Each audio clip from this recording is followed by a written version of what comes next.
ये जो बाहर के रूप रस स्पर्श गंध शब्द आप पर असर नहीं कर रहे, जिस पर असर नहीं कर रही, इनमें आसक्ति, इनमें अटैचमेंट नहीं रहा है, इसमें उनका कोई ममत्व समत्व लगाव नहीं है, वैसा जिसने इस तरह का, क्योंकि इनका सपोर्टर मन बुद्धि होते हैं, बाहर में जो काम हो रहा है इनको अगर वो सपोर्ट नहीं करेंगे, वो जब तक इनका समर्थन नहीं करेंगे तब तक इंद्रियों का कार्य पूरा नहीं होता।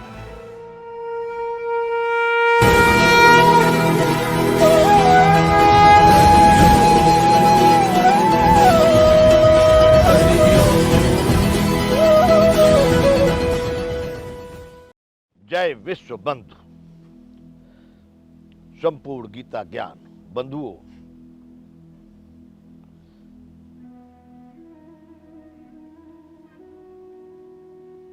अध्याय 5 का यह 20वां श्लोक है कर्म संन्यास योग का। भगवान कह रहे हैं उन्होंने सारे संसार को जीत लिया है जीवित अवस्था में ही, जिनका मन स्वभाव में स्थित है। उसी बात को यहाँ फिर से दोहराए, न प्रहिष्या प्रापम न दोज प्राप्त्या प्रियम स्थिर बुद्धि सम्मूढ़ो ब्रह्मविद ब्राह्मण स्थित है। जिन लोगों का मन कभी भी प्रिय वस्तु को प्राप्त होकर के हर्ष और स्पृहा में नहीं आता, किसी भी प्रकार का ज्यादा आनंद कलोल नहीं करता और अप्रिय को प्राप्त कर दुखी नहीं होता, वैसे लोगों को, वो लोग स्थिर बुद्धि सम्मूढ़ो, जिनकी बुद्धि बिल्कुल स्थित है, संशय रहित, ब्रह्मवेत्ता पुरुष, वह ब्रह्म को समझ गए कि सब में वही समाया है, वह सच्चिदानंद घन परमात्मा में एक ही भाव से स्थित हैं, अर्थात वो स्थिर बुद्धि हो चुके हैं, वह उस परम तत्व को जान गए हैं और वह उसमें रमण भ्रमण करते हैं। आगे भगवान कह रहे हैं बाह्य स्पर्शे स्वशक्तात्मा विन्दत्यात्मन यत् सुखम स ब्रह्म योग युक्तात्मा सुखमक्षयमश्नुते। बाहर के विषयों में आसक्ति रहित अंतःकरण वाला साधक आत्मा में स्थित जो ध्यान जनित सात्विक आनंद है उसको प्राप्त होता है।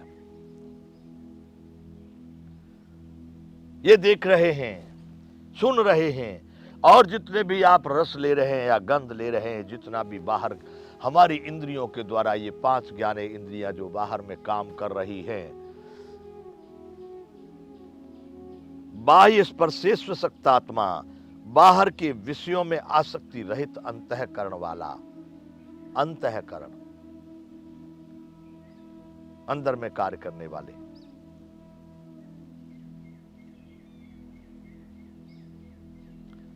वह व्यक्ति साधक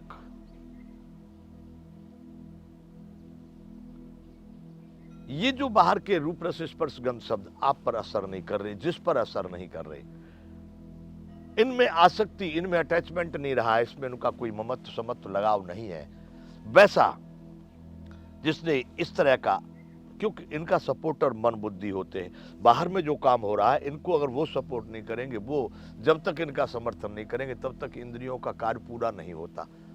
अर्थात जिसने इन बाहर के विषयों में से अपने को बाहर कर दिया और जिसने अपने अंतःकरण को जीत लिया, अंतर में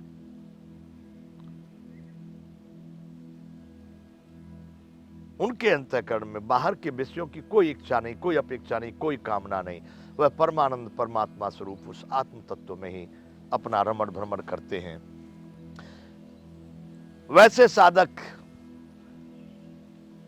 ध्यान, आत्मा की ध्यान जनित स्थिति में सात्विक आनंद को प्राप्त होते हैं। उनको कौन सा आनंद प्राप्त होता है?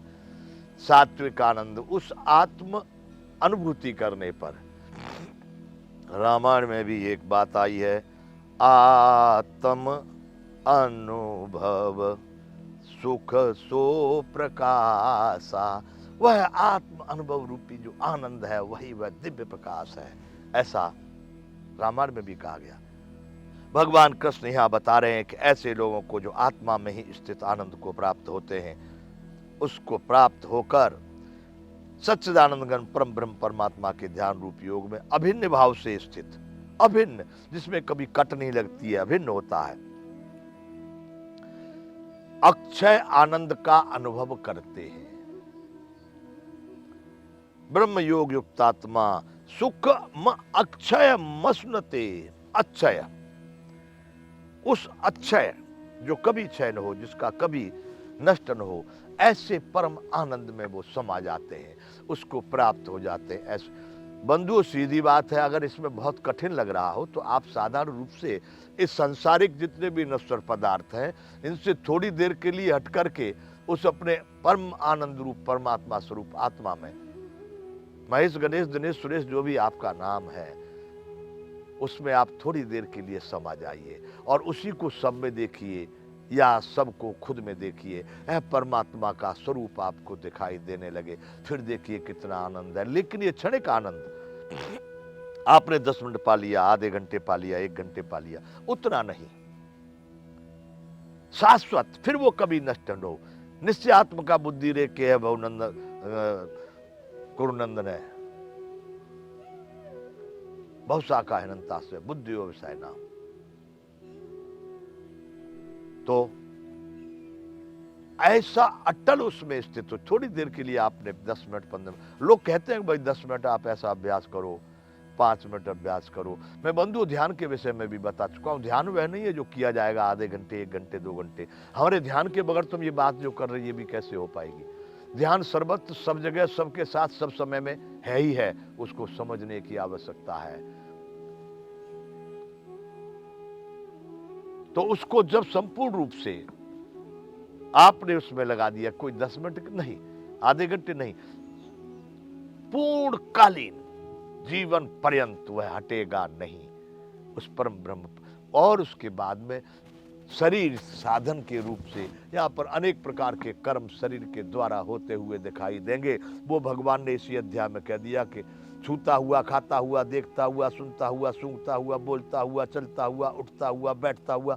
अरे वह तो यूं समझे कि सभी इंद्रियों के गुण और कर्म गुण ही गुणों में बरत रहे हैं, ऐसा सोचकर कि मैं कुछ नहीं करता हूं। एक दृष्टा के रूप से, एक साक्षी के रूप से सबको देख रहा है, हो रहा है, इसके माध्यम से हो रहा है। जैसे संपूर्ण संसार की क्रियाएं हो रही है, वैसे ही उन्हीं क्रियाओं में ये शरीर भी शामिल है, हो रहा है। इसलिए भगवान ने कहा है कि परम ब्रह्म परमात्मा के ध्यान रूप योग में अभिन्न भाव से स्थित पुरुष अक्षय आनंद का अनुभव करता है। उस परम ब्रह्म परमात्मा को समझ लिया जो सबसे परे होते हुए भी सब में समाया हुआ है, सबसे दूर होते हुए भी सबसे नजदीक है।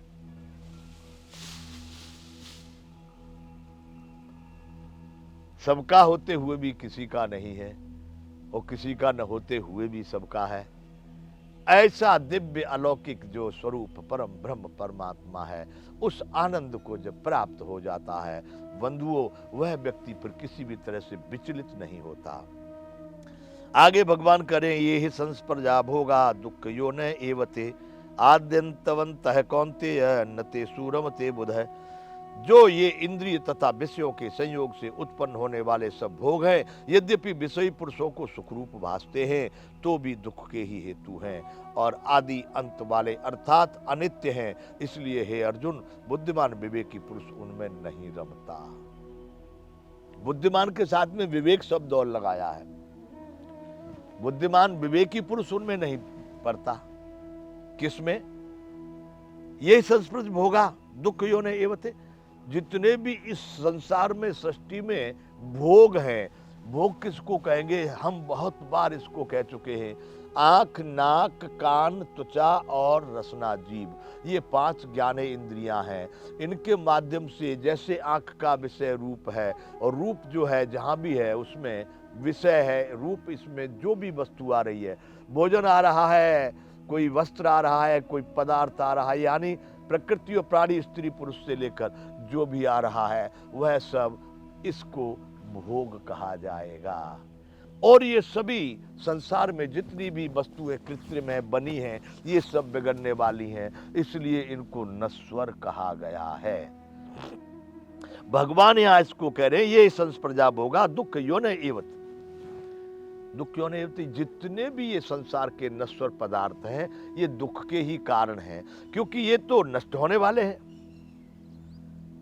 फिर भगवान कहते हैं कि आद्यवंतर कौन थे नित्य स्वरूप ये दुखियों नेवते है। यद्यपि ये सांसारिक लोगों को जो संशय विषयों में ही जिन्होंने रमण भ्रमण, जो आत्म तत्व को कभी जाने नहीं। बंधुओं, भारत का बड़ा भारी दुर्भाग्य है कि जो होनी चाहिए थी शिक्षा, जो होनी चाहिए था ज्ञान, वह यहाँ नहीं पढ़ाया जा रहा। वरना तो बंधुओं, या हर व्यक्ति, हर बच्चा, हर बच्ची यहाँ पर वही भारतीय जो पुरातन नाम दिए जाते महापुरुषों के वो तैयार हो सकते थे।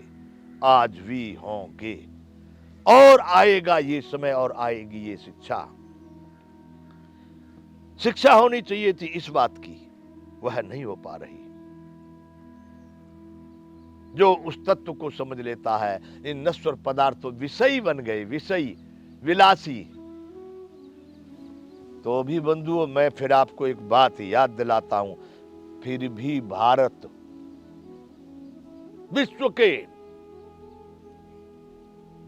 विश्व के संपूर्ण देशों में आज फिर भी प्रथम है। कैसा प्रथम? कि आज भी इन विषय विलासता भोग जो नश्वर और अंत में दुखदाई कहे गए, इसी श्लोक को आप देख लेना, बता देना, कोई पूछे तो कह देना। जो ये इंद्रिय तथा विषयों के संयोग से उत्पन्न होने वाले सब भोग, इंद्रियों विषय के संयोग से, इंद्रिय आंख, इसका विषय रूप, संयोग हुआ, उत्पन्न क्या हुआ, आ गया पिज्जा सामने, ये भोग है। यद्यपि विषयी पुरुषों को सुखरूप भाते हो पिज्जा खाएंगे, पिज्जा पिज्जा पिज्जा, ये रसना का एक इंद्रिय विषय के संयोग से उत्पन्न हुआ ये भोग है। यद्यपि विषयी पुरुषों को ये बहुत अच्छे लगते हैं, भाते। क्यों?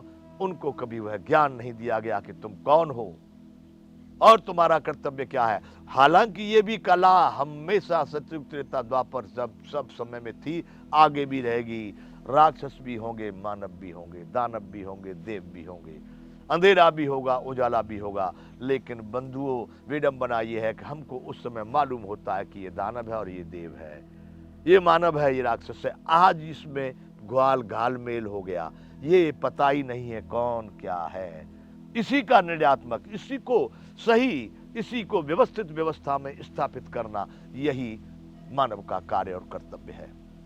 उन महापुरुषों का, शासक और संतों का, साधुओं का होना चाहिए। और इस विषय पर चिंतन होकर के हमारी भारतीय शिक्षा का यहाँ पर शुरुआत होनी चाहिए। जब इन विषय भोगों से आज भी मैं कहता हूं विश्व में प्रथम नंबर पर भारत है। ठीक है, जिन लोगों ने उस कल्चर को, सभ्यता को, संस्कृति को, उस भाषा को, उस वेशभूषा को, उस भोजन को, उन प्रक्रियाओं को अपना लिया है, शायद वो भारतीयता को समझ नहीं पाए। हमारी शिक्षा का अभाव हो गया। वरना उन विषयों में रमण करने वाले पुरुषों को मालूम होना चाहिए कि तुमको अंत में भी दुखदाई होंगे। यह भगवान कह रहे हैं, यद्यपि विषयी पुरुषों को सुखरूप भासते हैं तो भी दुख के ही हेतु हैं। मैंने कह दिया बंधु, मानो तो मैं गंगा माँ हूं, ना मानो तो बहता पानी, मानो तो ये श्री कृष्ण की ज्ञान की ये सारी वार्ता है, और ना मानो तो जयराम जी की तुमको जो दिखे सो करो। हम कहते हैं शासक सुधार करें, और शासक यदि नहीं सुधार पा रहे हैं, अज्ञान के बसीभूत होकर या संगत कुसंगत के बसीभूत होकर नहीं समझ पा रहे, तो मैं कह रहा हूं प्रजा आए उस लाइन पर और उसके अपने अंतःकरण, अपने आत्म तत्व को समझे, और ये भिख मंगेपने की बातें, पाखंड को छोड़कर एक सही रास्ते का अनुकरण करे। अगर ये दोनों नहीं कर पा रहे तो सनातन भी रहेगा, भारत भी रहेगा, और सामने खड़े हुए जो कौरव हैं वो भी नष्ट होंगे, और इस पक्ष के भी जो विद्रोही लोग हैं वो भी नष्ट हो जाएंगे, यदि आपने इस भारतीयता को और इस श्री कृष्ण के शब्दों को नहीं अनुकरण किया और नहीं माना तो। जय विश्व बंधु।